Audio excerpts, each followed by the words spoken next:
Assalamualaikum warahmatullahi wabarakatuh. Alhamdulillah, bertemu lagi dengan Ibu. Baik, sebelum memulai pembelajaran, alangkah baiknya kita baca doa terlebih dahulu. Baca doa dimulai. Selesai. Baik, sebelum memulai pembelajaran, seperti biasa, Ibu akan mengabsen terlebih dahulu. Kirana, hadir ya. Sinta, hadir. Dahlia, hadir. Baik, alhamdulillah semuanya hadir. Di sini, Ibu akan membahas tentang 5 soal, yaitu tentang makhluk hidup. Soal yang pertama, jelaskan pengertian makhluk hidup. Soal yang kedua, apa ciri-ciri makhluk hidup? Soal yang ketiga, apa saja yang termasuk makhluk hidup?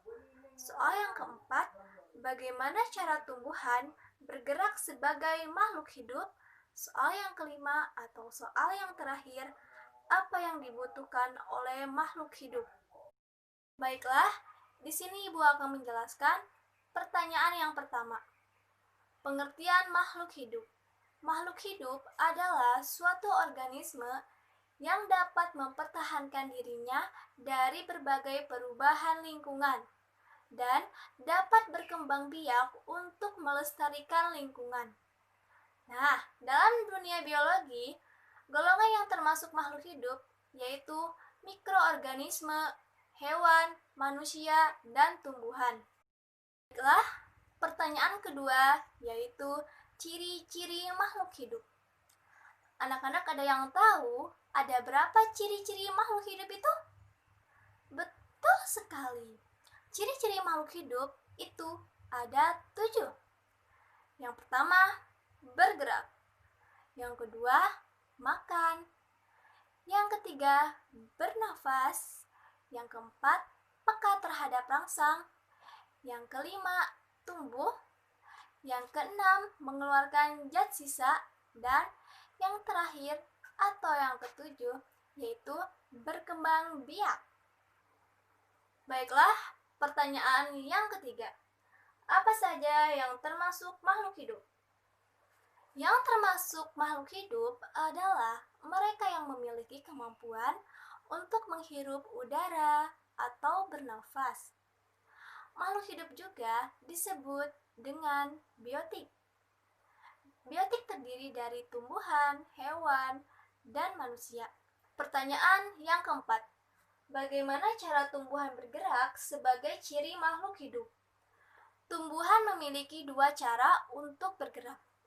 Yang pertama, tropisme, yaitu gerak sebagian tumbuhan yang arah rangsangannya dan tubuh yang bergerak hanya sebagian, misalnya batang, akar, daun, atau salurannya saja.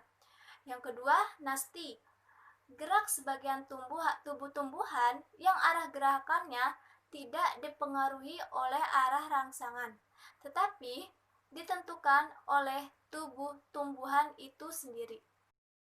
Untuk pertanyaan yang kelima, apa saja yang dibutuhkan oleh makhluk hidup? Yang dibutuhkan oleh makhluk hidup, yang pertama, makan. Yang kedua, air. Dan yang ketiga, udara. Yang keempat, cahaya matahari.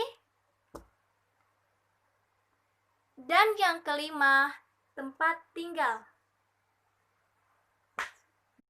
Anak-anak, sekian materi yang dapat Ibu sampaikan.